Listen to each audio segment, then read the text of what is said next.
Hey there YouTube, welcome to this video all about the Neo Geo Classic Mini. Now this is another one of those mini classic systems as we've seen recently with Nintendo kicking things off with its Nintendo Entertainment System Classic Mini.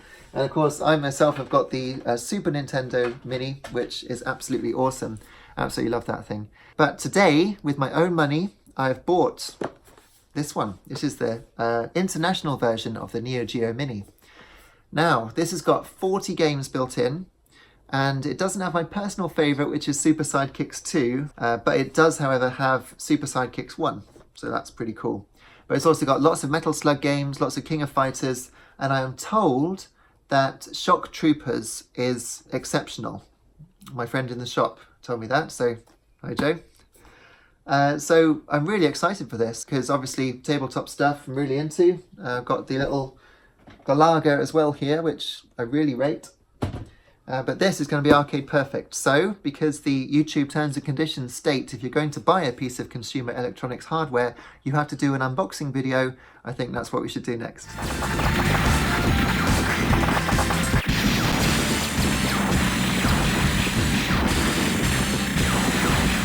Now, some people have said that this unit has a slightly disappointing screen.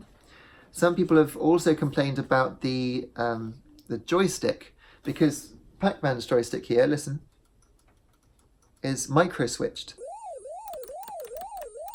So you can hear the little click. And Neo Geo consoles of recent years, when they did the portable, do you remember that? There was a portable version of the Neo Geo, and that had micro-switches in its D-pad that were so loud, it was louder than the game itself. So maybe they've decided they don't want to go that route, but instead you got an analog-style stick, apparently. And I also heard that the A, B, C and D buttons aren't actually in the correct layout for the old Neo Geo, which is very strange. Anyway, so I've opened it up and this is what I'm met with. There's a blue top and you can see the buttons and the joystick. And then here, we've also got something else. So let's have a look in here first. Okay, looks like some kind of artwork. There's a sticker. Let's have a look. I'll just put this to one side while I have a look. Okay, so we've got a Neogeo Snk sticker. That's quite cool. And, these must be, yes. So these are stickers that go on the top of the cabinet, so you can advertise your favourite games instead of ones you're not too keen on. As for me, King of Fighters is decent, I like that. Then Metal Slug 2, that's really cool. Whereas this just says Neo Geo Land, Neo Geo Mini Pro Gear Spec Advanced Entertainment System, so I might actually go for this one. But anyway, also in there is a USB cable, and that is USB-C, so that's good, USB-C cable. And then also in the box is the instruction manual. It looks black and white, but no expense spared. And that's it, apart from the unit. And let's have a look. It feels quite light. Ooh, it looks nice. It does look very nice. It doesn't look as deluxe as the Pac-Man cabinet, I must say. This is rather plasticky and lightweight, but it's shiny at least. So we've got start button, select button, A, B, C and D. I see what they mean about the stick, but it also feels very nice actually. Now that feels like a sophisticated piece of equipment. I think that's all right. So we'll see how it plays. On the back, there's a button here, which I assume is the power switch. It doesn't come with an HDMI cable, but that's mini HDMI out, so you can plug it into your TV. That looks like a headphone socket as well, headphone jack. And that's the USB cable, presumably to power it, because I don't think it takes batteries. I'm looking at the bottom here. And no, it's got little soft bits so that it doesn't scratch a table if you've got it on a table. But no, it looks like it has to be powered through that. Then on the side, you've got another USB-C socket, which would be for your controller. It's got a little picture of a one-player controller next to it. Can you see that? Just there. There we go. And on the other side, yeah, the same for player 2. So that's a nice looking unit. I can see it's got 2 speakers here as well. And I'm not going to touch the screen. I told you before, don't touch the screens. Got to keep it nice. Okay, well let's plug it in then, have a look. Right, turning on for the first time. Whoa, it lit up, do you see that?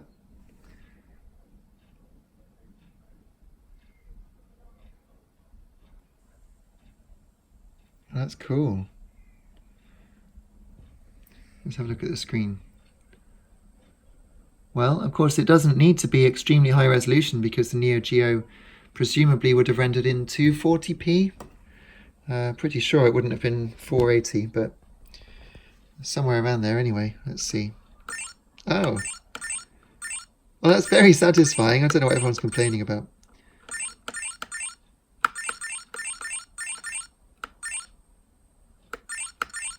Oh, there's so many games.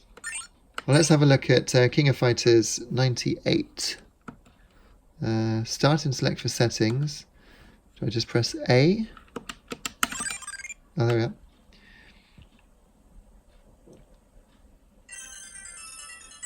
Pro Gear Spec. Giga Power.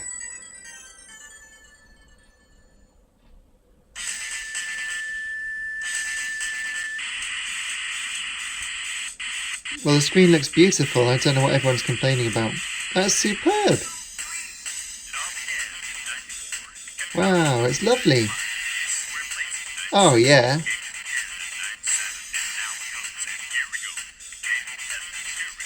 So my first impression of the graphics is it looks superb, but first impression of the sound, my goodness, it's tinny. It's really, really tinny. I know it's only got these small speakers down here, but yeah, it's not ideal. Also, I can't see the volume, but presumably that's what the settings would be. Here it was sounding a bit sharp, but up here it's so trebly. It's actually painful to listen to. Let's see if that... Listen to that.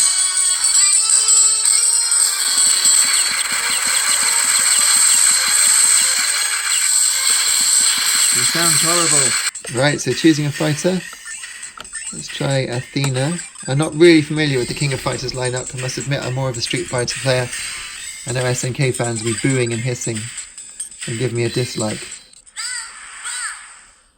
Wow, the screen looks great. Look at that.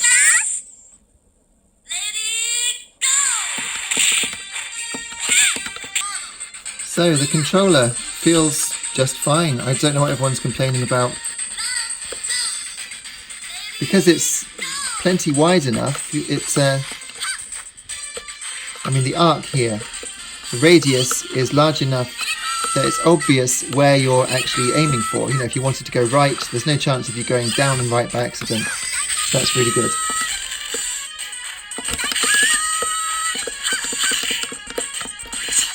Great, okay, so that's going to hurt. Let's unpause it. Slap. If you press them both together, then you can exit. It's also got save. Presumably that's for save states. Let's have a look. Yeah. Okay, so let's exit and try Metal Slug. Alright, so while we watched Metal Slug in action, I'm pleased to say that all this was a few days ago now, and since then I've had a lot of fun with this device. And since I don't want the video to be 20 minutes long, I'm going to try to be brief to sum up the pros and cons. Firstly, there are some truly great games on here, real classics. While the roster is extremely fighter heavy, there are sports games on there like the golf, American football and the soccer. There's a puzzler, some truly great shooters, as well as 6 Metal Slug classics. My favourite games on the system personally are Blazing Star, which I'd never played before, that's a side-scrolling shooter, and Real Bout Fatal Fury, which has an interesting mechanic where you can step into and out of the screen on 3 different planes, which is totally awesome, though it must be said it has some rather bizarre fan service in there too. Cheeky. Also, I really enjoyed Kizuna Encounter with its tag system and Shock Troopers 1 and 2. I see what you mean, Joe. Shock Troopers is really cool. Sometimes it is fun to just leave the system muted and cycling through its attract modes. I mean, attract modes are a dying art and this stuff still looks gorgeous today. The option to add some new games would have been welcome, but short of hacking it, which I'm not going to do myself, there's no way to officially add more, and that's a real shame. The controls in the unit felt fine for a while, but I did start to feel that my right hand in particular was getting tired, especially when I was asked to repeatedly push fire quickly in Blazing Star. So I actually bought a second controller for £19.99, though I did have more than £8 off that from buying the system thanks to the loyalty reward points that I'd earned from game. This standalone controller also has a non-clicky directional circle pad, and that is a little imprecise, but I haven't had any major issues with it and it's been fine for the fighting games. But then when you've got the unit on your lap, powered by a mobile power bank, and the control pad's either behind or in front of this small arcade unit that's balanced on your stomach, you might just fancy playing it on your TV. So that's what I did. I bought a mini HDMI cable for a few pounds, and I see they do them in Poundland in the UK, so you should try that first if you want it cheap. And sure enough, the game outputs to HD TV, albeit at only 720p. The smoothing option that rounds off the edges looks reasonable, but I don't usually like that sort of thing. I do feel that the untouched output is better, even if it does look fuzzier than it should by rights. Even with this weird fuzziness, the games are very playable and really don't feel as old as they are. Instead, they're actually surprisingly solid, and the sprites in the likes of Kizuna Encounter are absolutely massive, filling the screen, and everything is beautifully animated. Every single game. Well, except Magician Lord. Through HDMI, the sound is wonderful. The speakers built into the unit do it no favours, though I did try plugging in my Sennheiser headphones through the socket on the back, and that did sound superb. The top volume on the headphone output is only what I would call comfortable. It's rather quiet through headphones overall. I like the fact that there's data saving available on this, so when you format a virtual memory card in the game, it really does save your progress for next time, even if you turn the power off. There's also a welcome option to output your games in 4:3 aspect ratio if you want to be ultra authentic, which a lot of SNK fans probably will. So overall, I am pretty pleased with my purchase, considering you get 40 games of genuine arcade quality compared to just the one game in the Pac-Man Quarter Arcade from Numskull or the NES grade offerings of the My Arcade Mini Arcade series. There's loads of great gaming to be had here. The unit is versatile with the HDMI output or just the built-in controls. The screen is excellent, and with that extra pad, the potential for two-player fun is immense, but it also works for single-player as well. It's really versatile if you can afford the extra bits. It does, however, lose some points for sound. Also, the authenticity issues of the button layout being wrong and the stick not being clicky does drag it down a little bit, and also I do feel that the game choice could have been a bit better. I think they chose 40 games for 40 years, although it's not one game per year, is it? So they should have gone with just the ones that they thought were best.